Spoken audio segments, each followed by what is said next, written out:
Anyway, we get Bobby meeting Nora in her office for her to tell him that she wants to be his manager. Bobby's all excited until he finds out that she doesn't just want to manage his career, she also wants to manage that. Sounds like a pretty damn good deal to me.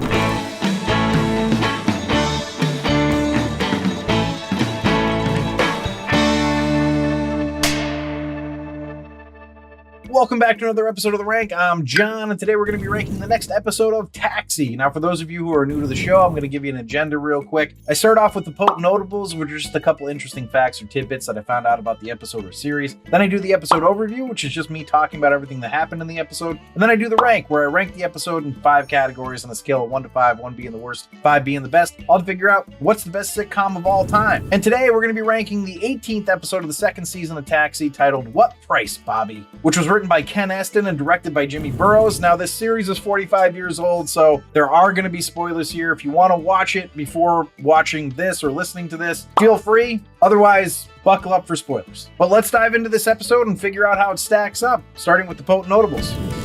Potent Notables.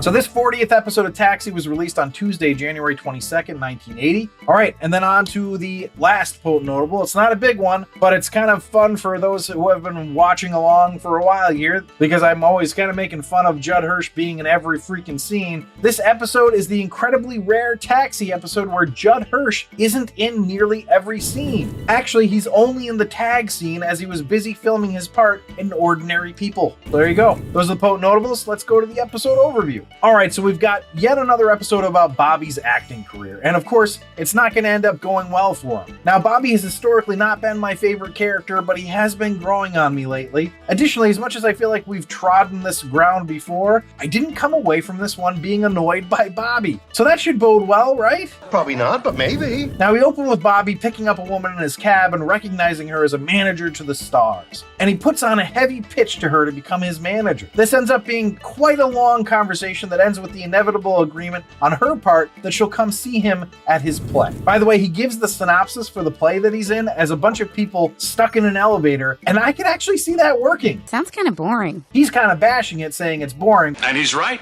I mean, I know that it would be boring stage set-wise, but there could be a lot of decent dialogue and character exploration, kind of like 12 Angry Men. I mean, couldn't you see that working? Nope.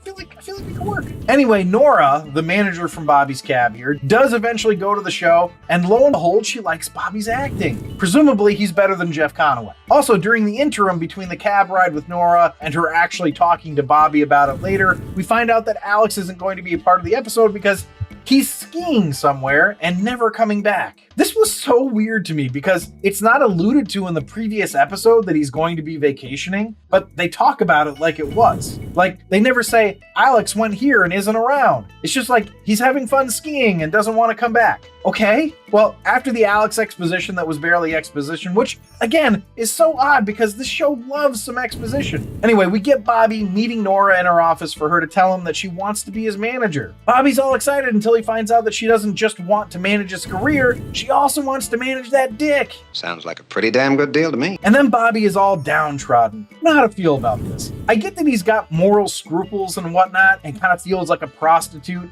but like, is that really how Bobby would have felt? I just didn't get the vibe from his character that he would care about something like that. I mean, he's not with anybody, and the woman is attractive, and she would be helping his career. It just seems like it would be a win for him. I'm not saying that he's wrong to feel icky or whatever. I just don't know that this character would actually feel that way. Well, she ends up getting him a gig on a Broadway show, a show at which he threw up during audition. He gets the job not because of his stellar acting, but because she told the producers that they had to take Bobby, or else she wouldn't let the other actors she manages that they really wanted sign on to the show. This is another bruise to Bobby's ego, and I guess the final one for him, because he works up the courage to tell her that he doesn't want to be in a relationship with her. And this has the effect of instantly tanking his career progression, and she's, of course, vindictive enough to try to take his dignity as well. I mean, it's kind of a funny bit where he's like, at least I have my self-worth or whatever. And she's like, oh yeah? If I told you that I'd take you back right now, you'd come back. And then he says, try me. And she goes, okay, I'll take you back. I didn't mean it. And then he goes back. And she's like, now I've got your self-worth. Then we run it back again. We do the same thing, but this time it's his shoes. As he says, it's just the only thing he could think of to say. And as I describe it, it doesn't sound that good. And I will say it was a little better than the way I'm making it sound, but not a lot. So once again, Bobby has bad luck with his acting career.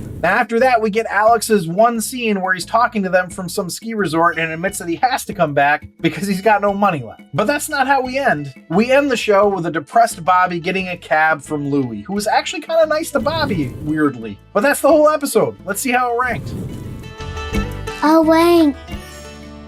So the rank is where I rank the episode based on 5 categories: story, acting, dialogue, episode coherence, and character relatability. I rank it on a scale of 1 to 5, 1 being the worst, 5 being the best. And then I have a laugh counter where I tally up the amount of times the episode made me laugh out loud. I add that to the score. 1 point per laugh out loud gets added. But before I dive into the rankings, I just want to say if you're enjoying this episode, please leave a like down below. It really does help me out. But without further ado, the first category is story, which I gave a 3.5. I mean, we've sort of had this story over and over. Bobby trying to have an acting career. It's a good story though, so I see why they keep going back to it. And it'd be nice if it was more than a 1 episode arc. Like, I'd like to see it work out for him for a little while before it all gets taken away from him again. On second thought, no, that sounds worse. I don't want good things to happen for Bobby. All right, so let's go to acting, which I gave a 4. Look, I've not been a huge fan of Jeff Conaway, and his overacting squeals and jumps aren't great, but also, he's pretty decent in this one. Danny DeVito is great as always, but he's only in it for a little bit. It's mostly Jeff and Susan Sullivan, and I thought Susan was great too. Definitely counteracts Tony and Mary Lou's ho-hum parts in this episode. So let's go to dialogue, which I gave a 3.25. The dialogue was fine. It just wasn't funny. It was still engaging though, so there's something to be said for that, I guess. So let's go to episode coherence, which I gave a 4.25. I think it was relatable for the most part. I don't know that I buy Bobby being upset about this situation. Even if I buy him being upset about it to start out, I think when it all comes out that she's interested in him and she wants to manage him as well, and blah, blah, woof, woof, I feel like he would have gone with it. I also wonder how this would play if it was an aspiring actress and an older male manager. All right, so let's go to character relatability, which I gave a 3.25. Decently relatable. I get where Bobby is coming from on this. I just really don't get where Nora is coming from. I'm not saying that women don't do this and only men do, though let's be honest, it's much more likely for a man to do this than a woman. However, this all felt kind of I can't imagine that she couldn't find a man that would be interested in her. I don't know. Anyway, that's it. So, some okay scores here for the rankings. So it's going to take a pretty decent laugh counter to keep it into the top 3 tiers. And unfortunately, it only got me 7 times. But that's it. That gives the grand total of a 25.25, which makes it a mediocre. But as for the series average, it's at a 25.73, which keeps it as a mediocre. Now, if you're ranking along with me here, why don't you drop your score in the comments? I'd be curious to see how we line up. Now, if you'd like to see a list of our episode and series rankings, you can do that on our website at therankedpodcast.com. And for those of you who've been watching for a while and you haven't subscribed yet, please do subscribe and or follow if you've been enjoying it. For anybody else out there, you can comment or shoot me an email at info@therankedpodcast.com with questions, comments, or suggestions. I will reply to you if you want me to. Please also consider becoming a patron on our Patreon site at patreon.com/therankedpodcast, where you can get access to all of our archived episodes. And I will leave you with this. The real reason Judd Hirsch missed this episode was for story reasons. Yeah, the story being he couldn't sit through that much Jeff Conaway acting. I get it, Judd. I get it. You're not even trying anymore, are you?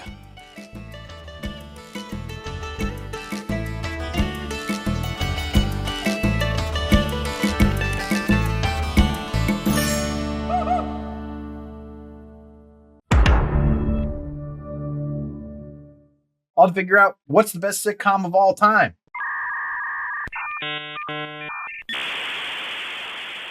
Froze up again.